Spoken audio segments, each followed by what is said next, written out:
Sometimes life tries to steal your peace and dim your light, but John 10:10 promises life to the fullest. I'm your host, Stacey, asking humble heroes the 10:10 questions for one purpose: life to the fullest.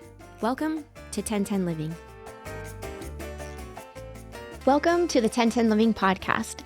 This is the Unsuspecting Duo series where we uncover what a 10:10 life really looks like, based on the promise of John 10:10, that life is worth living to the fullest. Listen as humble heroes pursuing extraordinary lives answer the same 10:10 questions from all different walks of life. We still have the privilege to have our featured guest, Kelly Preston, today for episode 2 called What Are Your 10:10 Lifelines? The reason I felt this was important to ask our guest about is because when we really stop and think about it, we all have things that stand out, that shaped us, that we take forward with us, that helped us through the worst of it, and that helped us to become who we really are. So we're going to get to hear what are Kelly Preston's 10:10 lifelines. These are the things that would be what led you. What are the lifelines you wouldn't want to live without? What are the lifelines that keep you grounded or anchored? The lifelines that lead you forward, the lifelines that define how you live and how you think. And lastly, maybe the lifelines that determine how you treat yourself and others. So welcome, Kelly. Thank you. Can't wait to hear what your answers are. Well, and it's good to be back.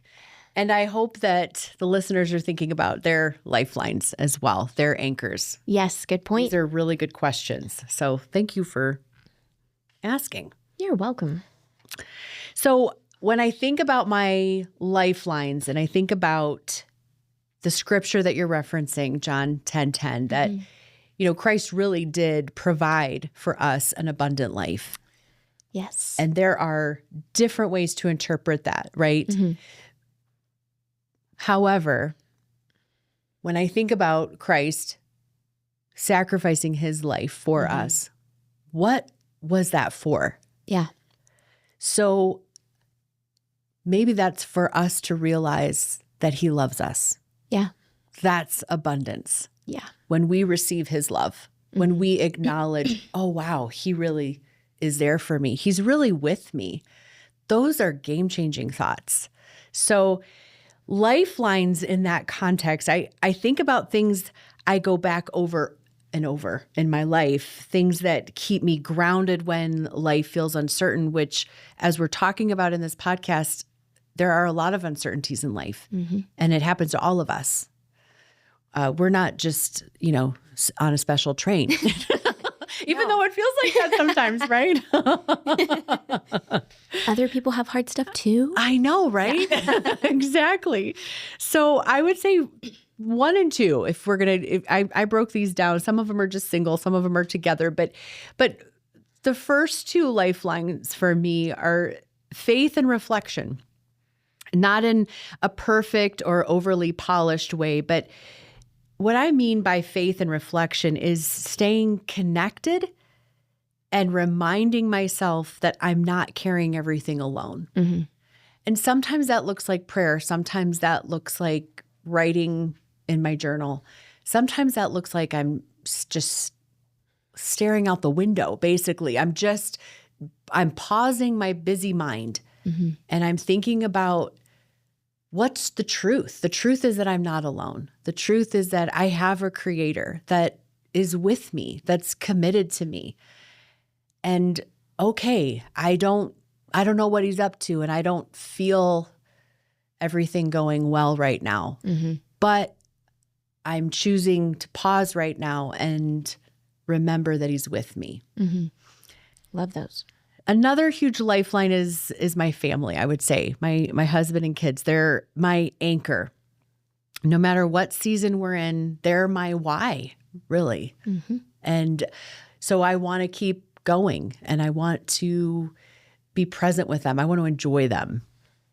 So with that, and that's my community, part of my community, but I also need to add this very important aspect of community is, I would say, my few close friends. It is not a big circle, Stacey, as you know. It's not. But the kind of friends who are real, who show up and who can sit with me in hard moments without trying to fix everything. I mean, I love when friends try to fix things for me because that's cool too. But you know, in those moments where there's nothing to fix, and it's okay to not fix it, and they are content to just be with me in the quiet and just be with me in the uncertainty and just be there. Yeah. And they're not trying to fix me. And I appreciate that more than I could ever say. I think the older I get, the more I appreciate that. So these are people that hold me accountable to my dreams. They are authentic with me when I'm getting off the rails, and they're like, "Okay, let's chill out over here, Kelly." Like, you know, when I'm asking the rhetorical question, I'm not crazy, am I? And they're like, well, in this moment, you know, those are true friends, Stacey, as you know. So when we're, you know, honest with each other. So this has helped me to become authentic with myself. And that's just a huge change for me to practice authenticity, to practice asking myself, what do I want? Like setting your intention for the day. What do I want this day to be like? So other lifelines, self-respect and boundaries have become a big lifeline as well. I used to think boundaries were selfish, quite honestly. I think I grew up in the era of, well, we didn't know what boundaries. I mean, we weren't learning Like, about don't those. be mean. Yeah, it was like, just be nice, say the right thing, appease, you know, think about keeping the peace, that kind of thing.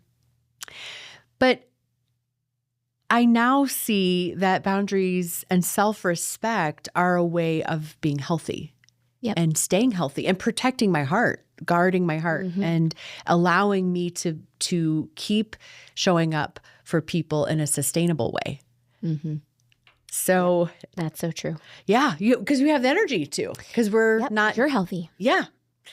So a movement is another huge one for me. This is different forms of movement. This is physical. This is running. This is walking. This is, I actually, like, we just went paddleboarding, and I love being on the water. I love, it's not, you know, a big workout, but it is movement. And then you get to kind of glide and just enjoy the breeze. And, you know, you work hard to get to a certain spot, and then you just relax. And those things they reset my nervous system. They regroup my thoughts. And sometimes I don't feel like getting outside, quite frankly. Yeah. Or getting out of bed. Yeah. So it's that for me is, okay, I have 20 minutes, I have 30 minutes, and I can do this, and I deserve to do this. Yeah. And what I hope our listeners take away is find movement that works for you, and find something that does that for you, resets your nervous system. It doesn't have to be extreme. Right. It can be Yes. small, but those can be applicable to help you. So It could be shaking your booty in your kitchen, Stacey. Yeah, that is as mine. We see on Instagram. I love It's a it. reset for me. Yeah, Hey, it is. It's I a mean, happy place. You know, shake it and Your mama shift gave it. you. Shake it and shift it. That's Okay. So, number 8. all right. So I try to practice gratitude, not in a fake way, but in a way that helps me to notice what's still good in my life or in my circumstances, even when life is hard or it's just super disappointing. So Can you give me an example, like act it out. Give me a fake way when you're fake grateful. Oh, that's okay. Wait, I have to use the voice. I'm really great. I'm so happy for this new season in my life. I love the free time. I don't really know where that voice comes from, but it's like the That's what I was hoping shaky, for. like infomercial voice. Now give me the real, genuine gratitude. I don't really know what's next, but I'm breathing. Yep. And I'm glad to be here. I love it. Number 9 and 10. That was the best.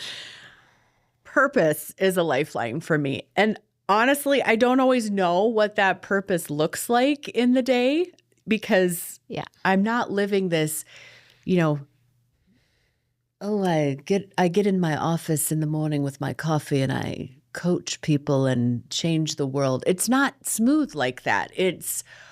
Things happen. Things get thrown at us. And, I'm rushing to school and, I'm dropping a child off or taking something that was forgotten. And I got in the car so fast I didn't put my bra on. You know what I mean? And I have to walk into that school. Yep, happens. So purpose, let's get back to that. Okay. So even in those days where it's not all smooth sailing, I love that I get to help people. And sometimes it doesn't feel good. Sometimes it's really hard, but I can trust the process. Oh, you bring me such joy. Those are some amazing lifelines. And we hope that as our guests share their lifelines with you, that you think about if you can relate, or maybe you think of some that maybe you can share them also and make it interactive. Let me know what yours are. Would love to hear. So as we wrap up episode 2, what are your lifelines? I would just like to thank you, Kelly. And I want to share one story, how Kelly has been one of my lifelines. One weekend, and I'm talking about a bad weekend. I was going through it, and I was going through a divorce. I had nowhere to go. It was a actually dangerous situation, but I was scared, didn't know where to go. But I called her, and she said, come over now, and you can stay here. And I mean, like, move in if you want, like for as long as you want.